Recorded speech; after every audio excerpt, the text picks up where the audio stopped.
The U.S. is also tightening the screws on North Korea, with it looking more and more likely that the regime orchestrated Kim Jong-nam's murder. Washington is reportedly considering putting the regime back on its list of state sponsors of terrorism. Connie Kim reports. The United States says it'll consider putting North Korea back on its list of state sponsors of terrorism. A senior South Korean government official said Tuesday the U.S. made the announcement at talks in Washington on Monday between the top nuclear envoys from South Korea, the U.S., and Japan, who met to discuss North Korea's alleged use of VX nerve agent to kill Kim Jong-un's estranged half-brother Kim Jong-nam. South Korea said it welcomes the move, adding that it'll seek cooperation from the international community on a rational and stern response against North Korea's crimes against humanity.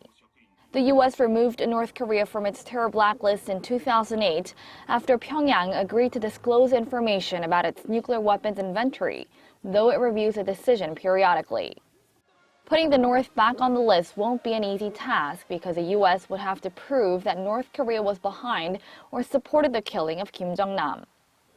Although the early investigation results indicate the North may have been behind the murder, Malaysia has yet to make a definitive pronouncement on the North's involvement.